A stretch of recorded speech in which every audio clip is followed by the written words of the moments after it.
This video is about points, lines, and planes. Okay, so a point, which is the most basic building block of geometry, is defined as a location in space, and it has no size. So even though we represent it with a dot, like it's showing in this picture, that dot is actually so tiny that it doesn't even take up any space. It's just identifying that spot as a location in space that we want to call A. So it has no thickness, and you can't really see a point, but we represent it with a dot that you can't see. A line would be a bunch of those points all strung together. So it extends in both directions forever, contains an infinite number of points because it's just point after point after point forever in both directions.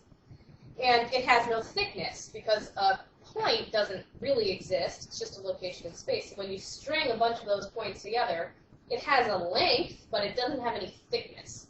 So that's the idea behind a line. You can name a line either with any two letters of points that are on the line. So this, we could call this line AB with that symbol over it to show that we're talking about a line. Or you can name a line with a lowercase italicized letter, like L, or any other lowercase italicized letter might be used. L being the most common because it sounds like line, but you might see a line indicated with a lowercase italicized letter. And then there's the third one, which is a plane, and this would be like two-dimensional. So it's a flat surface, almost like a piece of paper, but it goes on forever in all directions. So even though this picture looks like a piece of paper, it actually goes on, in all directions forever. That's just really hard to show, so we just kind of represent it with a rectangle or a piece of paper to show that it's flat, is the idea here. It also has no thickness, so it's such a thin piece of paper you couldn't even really see it, but it does have length and width. It goes on forever in all those directions, and we could name a plane with like 3 letters, like ABC. We could call this plane ABC. Or if there was another point on there, maybe I put point D on it, then you could call this plane ABD. So just because it has an infinite number of points on it, doesn't mean you need to use all the points that are on it when you name it. Just pick any 3, and I'll recognize what plane you're talking about. And then you can also name a plane with one single italicized capital letter. So that P there is not referring to any point that's on the plane. That P is referring to the entire plane itself. So an italicized capital letter. What kind of questions you might be asked about points, lines, and planes? This is from a geometry book, so you might be asked something like, name 2 points that are collinear. And this is just a confusing sounding word. Uh-oh, I don't remember how it's spelled. I think it's spelled with 2 L's. Collinear just means on the same line, so it's got that line in it, and of course co means together, so 2 points that are on the same line. So there's a ton of them in this picture, but collinear points would be something like, how about E and F? So the point E and the point F both lie on this line. So they are collinear points. Now really any 2 points are collinear because I can draw a line, even like in this picture, A and, let's say A and G. I can draw a line that goes through points A and G, just because it's not shown in this particular ice cube. You could always draw a line that goes through 2 points. So that's kind of a silly question, but it's good to know the word collinear. Coplanar is another one. So you may be asked, name 4 points that are coplanar.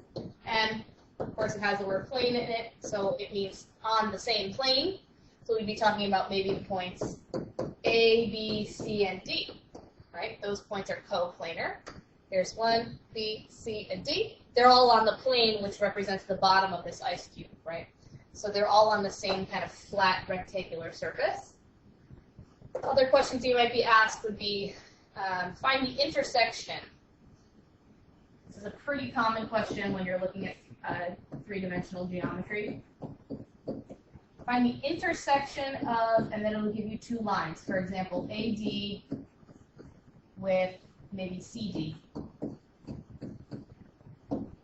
And you find the line AD, imagine it continuing forever, and you find the line CD, and imagine it continuing forever. and identify the place where they intersect or cross each other. And that is, of course, the point D, right? So two lines are going to intersect at a point. And you may be asked to find one more intersection, like the intersection of two planes. So let's say the intersection of, and remember to name a plane, you only need to give 3 points that are on it. So I'm going to say, find the intersection of plane EAD with plane maybe EHG. First, identify where these two planes are. So EAD, if you find a rectangular surface that has points E, A, and D on it, that's the left side of our ice cube. And find a rectangular surface that has E, H, and G on it.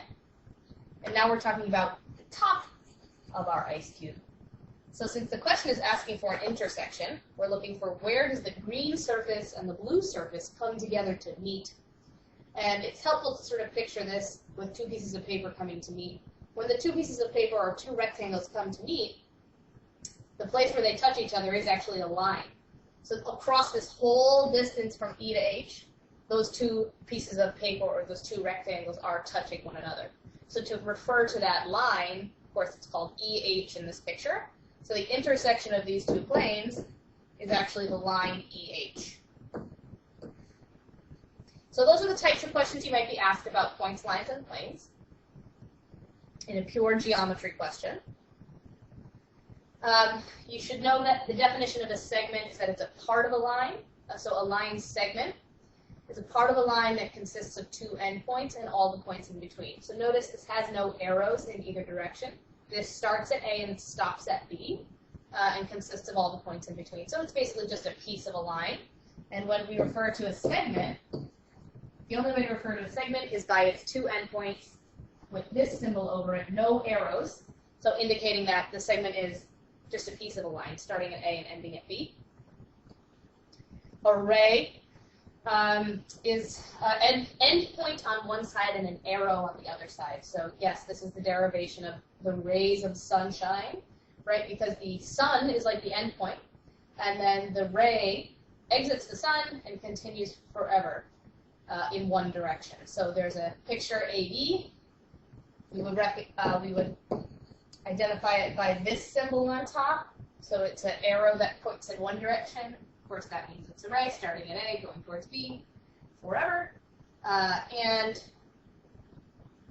they're not that common in geometry questions, but the vocabulary word is important to know. So that's what array is. Some other important things to know. The symbol and the word congruent. So congruent is just a geometry word that means equal. And that's the word and the symbol. It basically means equal length. Okay, or equal size. So two segments with the same length are called congruent segments. And to mark that two segments are congruent, right on a picture, so for example, we have AB and CD in this picture. And the segment AB, I'm telling you, is the same length as the segment CD. To indicate that two things are the same in a geometry figure, we put a single dash through each of them. And when you see on a picture, there may be a picture with 15 or 16 lines on it. If you see two lines with those symbols through them, it means no matter where they are in the picture, anything with that symbol in it is the same length as anything else with that symbol in it. So this AB is congruent to CD. Segment addition postulate is sort of logical, but what it comes down to is if I added the length of AB in this picture with the length of BC, it would equal the total length of AC.